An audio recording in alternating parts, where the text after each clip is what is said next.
Hello, and welcome to day 49 of 99 Days of Deeper Embodiment. So from this point forward, this will be the new time that I am doing the live stream, which will be 11 o'clock Mountain Standard Time, because now I'm settled.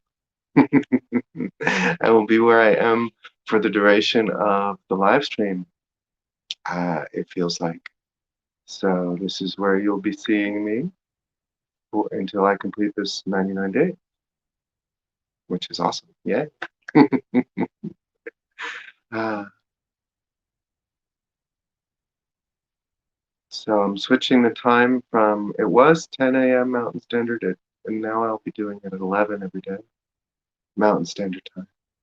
So those of you that are in Europe, I hope this isn't too late for you. Um, if it is, let me know. If there's a number of you watching in Europe or in South Africa or in other parts of the world, and this is too late, then I'll try to make adjustments, but 11 a.m. here it works well. So let us jump in. Hmm. I did a Shilajit Chen cleanse, not yesterday, but the day before I started it in the evening. And Shilajit, I don't know if you're aware of what it is, but it is a very strong substance in the sense that it is plant materials and minerals that have been impacted over many, many years. So it's compressed energy in a liquid form, kind of like tar, like or petroleum even. And this is it's a food substance in the sense that it can be eaten.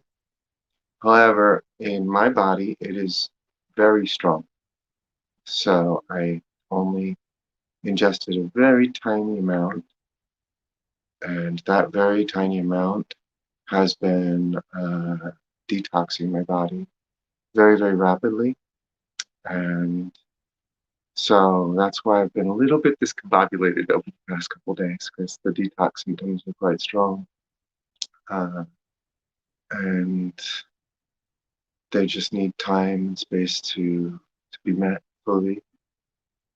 And so this is one way to really detox the body quickly. Just a tiny little drop in water. And honestly, I'll be honest, my experience with it, and I've had experience with it over a number of years, is that it is quite strong. It's not for daily use. It is a detox. Um, and so make the space for it, make the room for it. If you're not familiar with detox protocol or you've never done a detox before, then talk to someone who has. And if you are interested in Shilajit, then message me and I'll be sure to send you a link to where I get it from because it's quite good.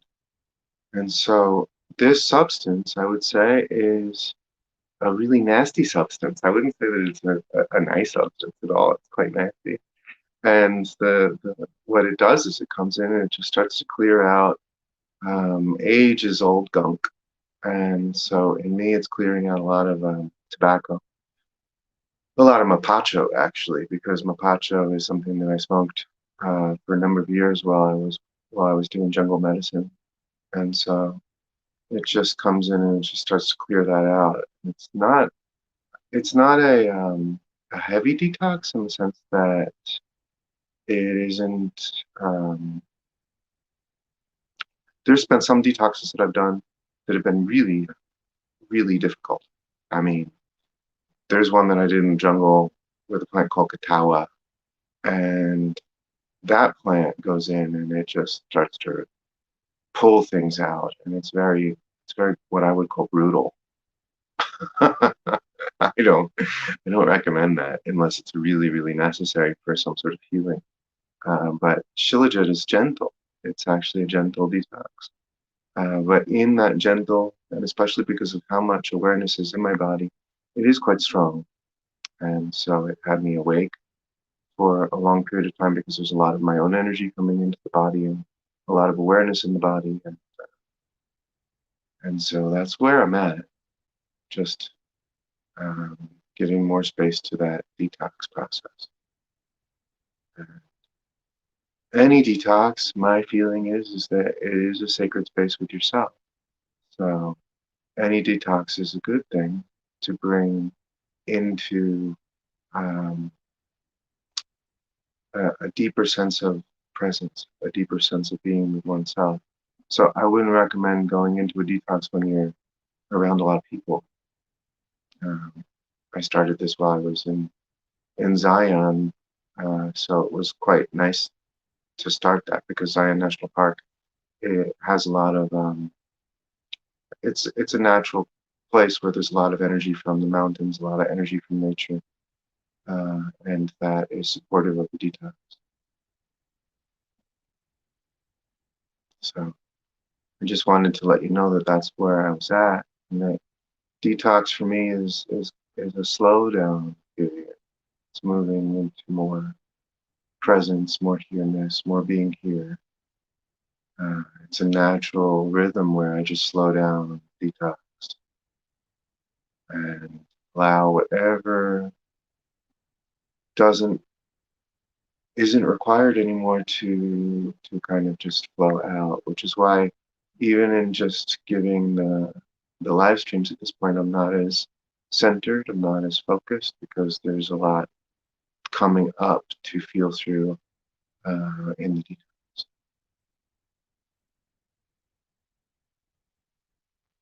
And so my experience with detox is that, and this is the one of the fun parts of it, is that as I embody more, and there's more that is dissolved within me through fasting, through detox, through meditation, through whatever. It doesn't matter. It's all part of the same process.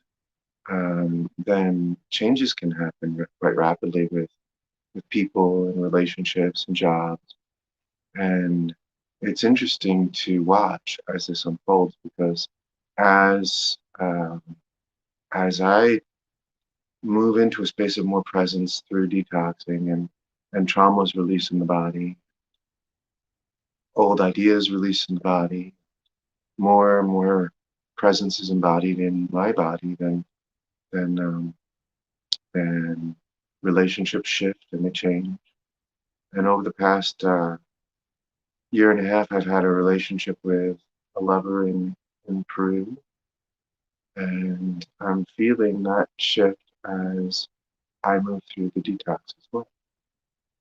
So I'm feeling that that relationship is evolving into something different, and that the dependency that was there, the wounds that brought us together, the traumas that brought us together initially, those have been met within me, and so there isn't the same pull. And even now, as I'm detoxing, that I'm meeting them more fully, other layers of them are coming up, and so I'm feeling that. I'm feeling the grief of separation. I'm feeling the separation feel. And so one of the things that I've noticed is that as things arise to be met fully, if for some reason I can't meet them fully, then this is when I get pulled into some sort of an exploration, whether it's an exploration of a shadow energy or whether it's an exploration of um, whatever it is, it doesn't matter.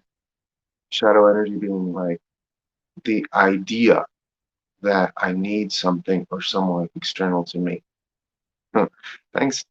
John says your physical appearance looks lighter. Yes, I feel lighter. There's a lot more light here. So wonderful, yeah.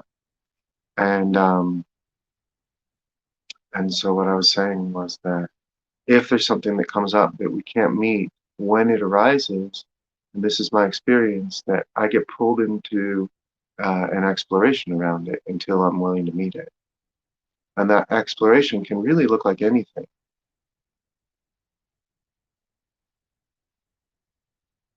And so it can look like a romantic relationship. It can look like um, a job that we work for a number of years, that maybe really doesn't fulfill us. It can look like an exploration where we move with whatever's there, but move with it in a way where there's an avoidance of meeting it fully. And so if I go back, I would say that most of my explorations with substances or drugs were related to not being able to meet what was there fully and completely. And so drugs or alcohol or any sort of substance came in, and that became an exploration.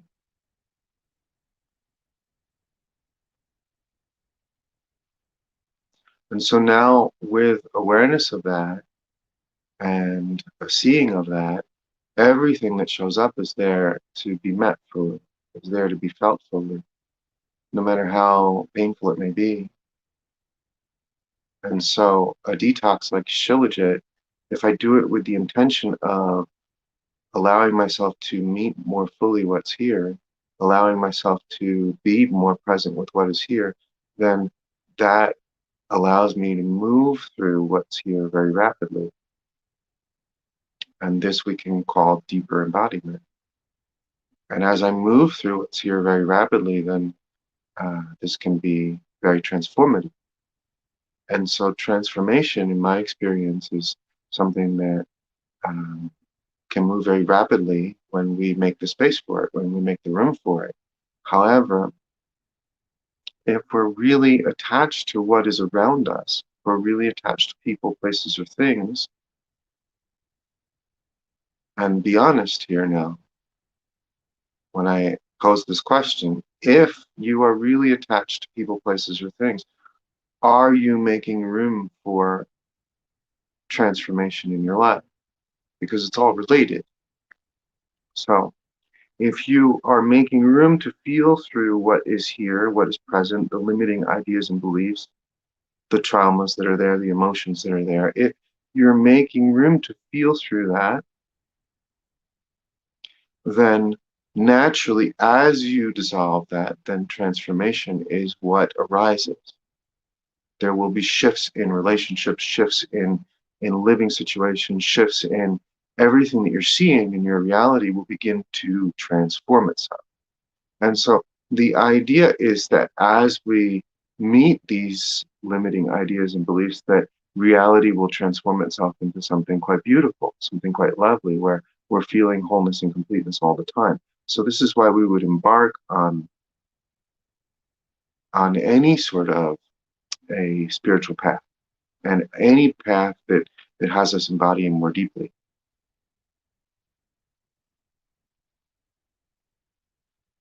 This would be what pulls us towards it.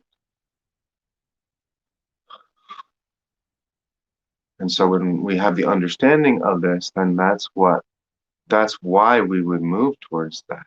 You know, if everything in your life is comfortable, if everything in your life is beautiful, and you like everything that you're living and you're having a really wonderful time of it, then there's no pull towards sitting with what's here and going deeper within yourself.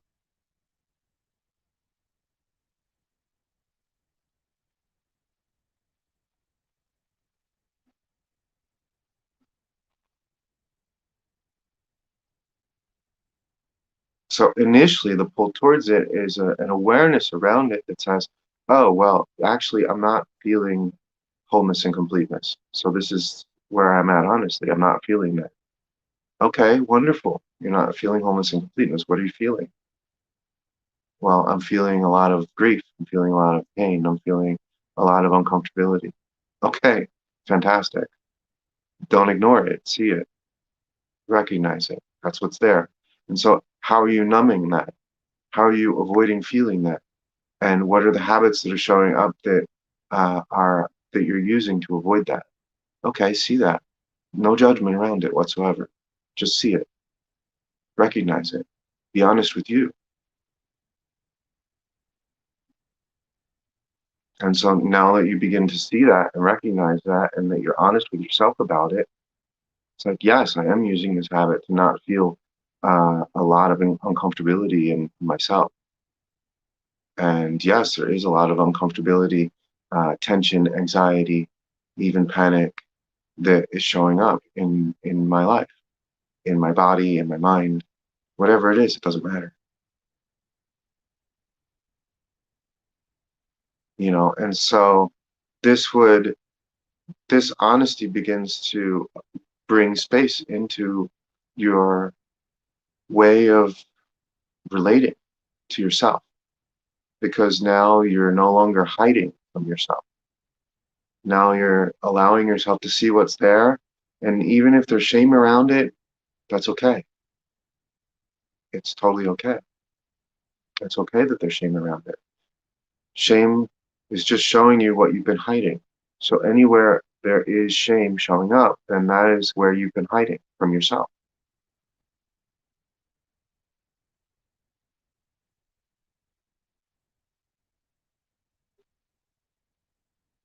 And so I find that a detox process is a very helpful period to go deeper inward.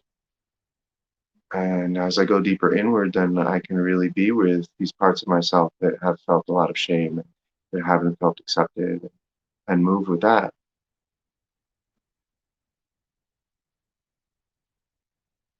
And when I say move with that, I mean be still with it and allow it to dissolve within me as I meet those parts of myself.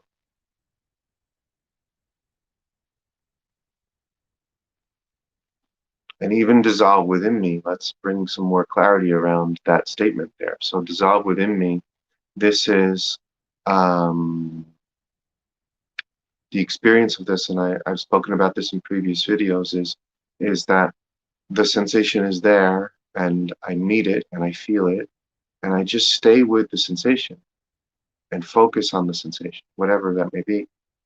And so detoxing with Shilajit is quite uncomfortable because it brings up a lot of sensations. And so in that uncomfortability, it pulls for more presence, for more being here and now with myself. And as I'm here with the sensations, as I stay with the sensation, as I don't react to the sensation, as I stay present with whatever the sensations are, whatever they may be, and with heavy detox, they can be quite uncomfortable. Sometimes even the sensation of of wanting to um, uh, hurt oneself or someone.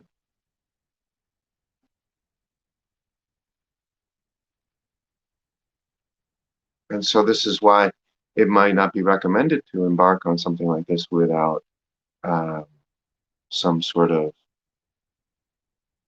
guidance from a detox specialist. There are detox specialists out there. I'm not one of them.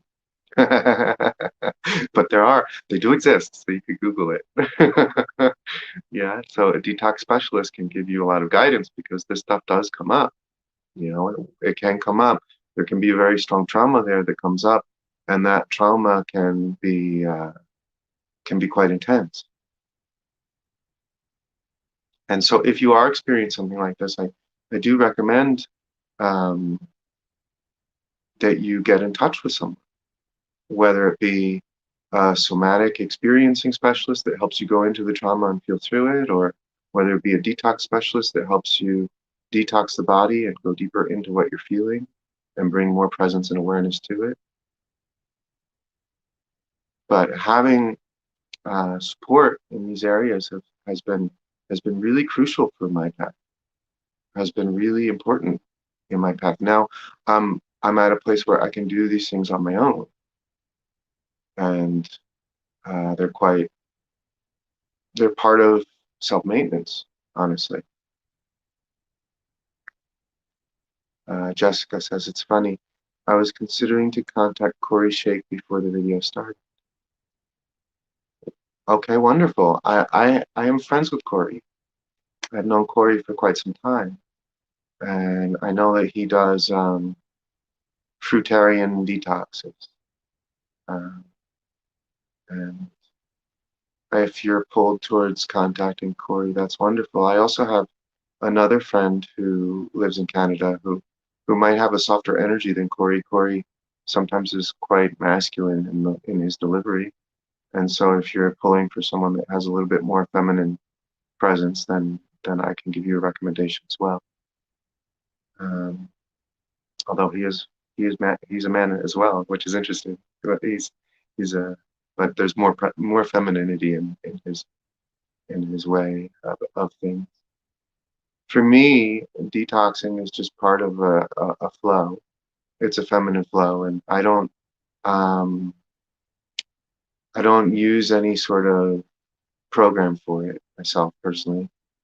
It just arises when it needs to be done, and then I move into that process within myself when it feels right and when it feels like it is pulling me in that kind of. It's kind of like I would explain the sensation of it is that there's a push to create, kind of like the wave goes out to create, and then there's a pull back, and the pull back is when detox wants to come through. It's kind of that's the way I kind of experience it. There's like a little bit of a wave, in my own way of being, and that wave is okay, create, create, create, and then pull back, detox, detox, create, create, create, pull back, and so detox comes in as a way of just purifying myself more and being with myself more, feeling everything here and now that is here and now. And I also have had a lot of experience where I've done intense detoxes, where there's been a lot of fasting, and I don't have a strong pull for that anymore. More lighter detoxes like this Shilajit detox for me is gentle, but it's heavy at the same time because it really goes in and it begins to clear out um, old residue and old ideas and old traumas and memory very rapidly. So as much as it's gentle because there's not the same rigid fasting or um, self-deprivation the same way. It's just okay, take a little bit of Shilajit and then be with myself, rest, and be with myself more. Um, then it's more gentle. it's, there's less there's less how to put it, suffering involved. I wouldn't even call it suffering necessarily, but less self-deprivation. That's kind of what, yeah, that's the word for it, right? Self-deprivation. So, wonderful, Jessica. Jessica says, lighter is better for me. Honestly, I feel that lighter is better for all of us. However, it really depends on where you're at and how much stuff you haven't met. If you've been spending your whole life accumulating and you've never gone through a shedding process at all, then you're probably not going to have an easy time of it initially. So that's where a detox specialist really comes in to help because there's going to be a lot tugging at you. There's going to be a lot of urges, a lot of desires that you've never seen before, a lot of things that you've never met. And that all begins to come up the moment that we start to become still. And food is one of the first places that we can really go at this in a way where we're dissolving the habit, or the reaction and the habit reaction pattern. And so this is the first place where you can really become still and quiet if we've never done that before. It's the easiest, you know. I've been going through true shedding process for 2 years, but never on the physical. Hmm. Hmm. My experience is that I need energetic support and physical support. So I need to be conscious and supporting myself on all sides. It is really looking at it from, I suppose, a holistic way of seeing. However, it really just feels like at this point that I move with what's here, and what's here is also supporting me physically. Especially because in my case there was a lot of drug abuse. And so that's required me to look at things in the physical as well. And so that may be true for anyone, I don't know.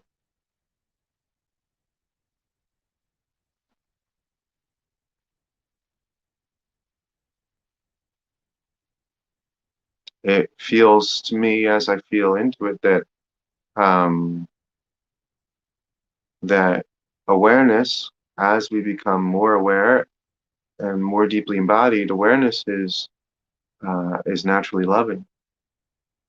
And so, in naturally loving, it would care about the physical, and it would bring more caring into the physical. Interestingly, something that I've noticed is that when the mind gets a hold of caring in the physical, then there can be an over emphasis on the physical. And that overemphasis actually is not caring. That overemphasis is coming from a place where the idea is that my body is vulnerable and I have to make my body better. So if it's being moved from the idea that my body is not whole and complete, if it's being moved from the idea that there is something wrong with me, then that is heavy. Then that is actually abusive. And that I have noticed that a lot of people will put themselves through hell on a daily basis with their physical regimens and their eating regimens and their diets because it's being moved from an idea that there's something not okay.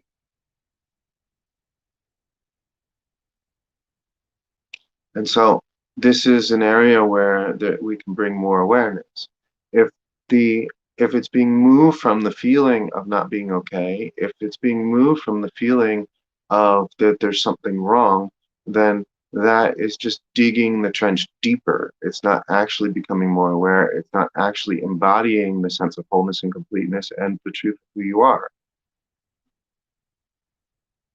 It's actually just digging more and more and more deeply into the idea that there's something wrong with you, that there's something where you're incomplete or you're not enough. And so anything that we do that's in the realm of physical self-care, we would want to be moved from the idea that we that anything that feels as if I am not whole and complete here and now would be something that I want to sit with and become more aware of rather than move from that idea. And as I sit with it and become more aware of it, then from that awareness, then I can really get a sense of what it is that my body needs. I can start to communicate with my body. I can start to really become present with my body. And then I can meet my body's needs from awareness rather than from an idea that says that there's something wrong with me.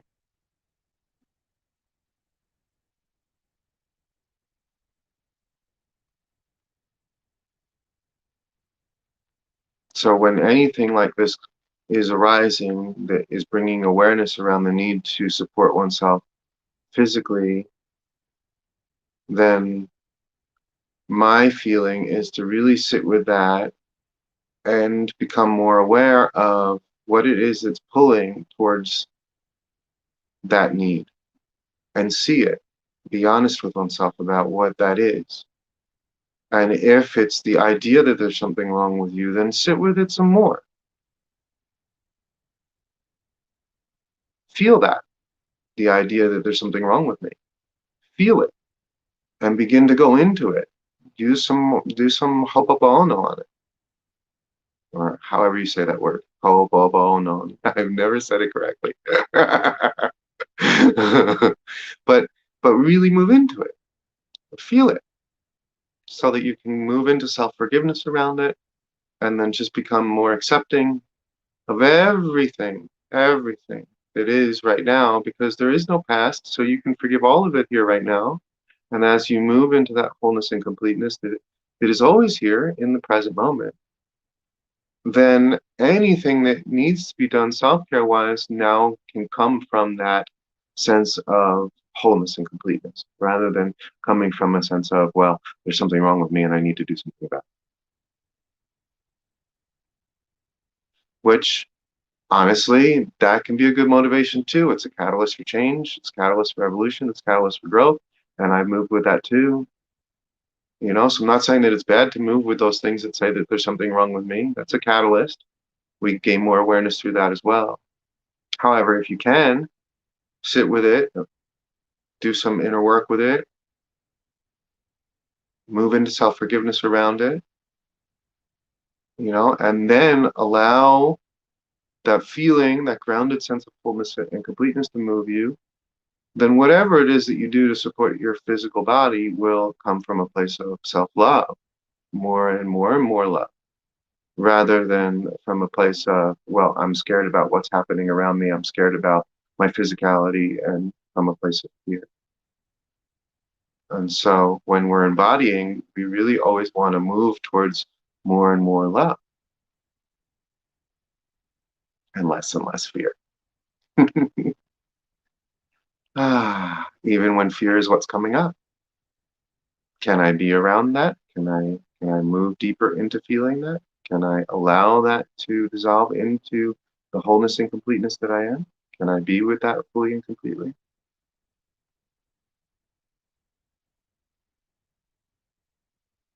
That's always the solution, because there is never a problem. It's only the mind that creates a problem. And so the solution would always be to drop the ideas. And how do we do that? We become more present with them.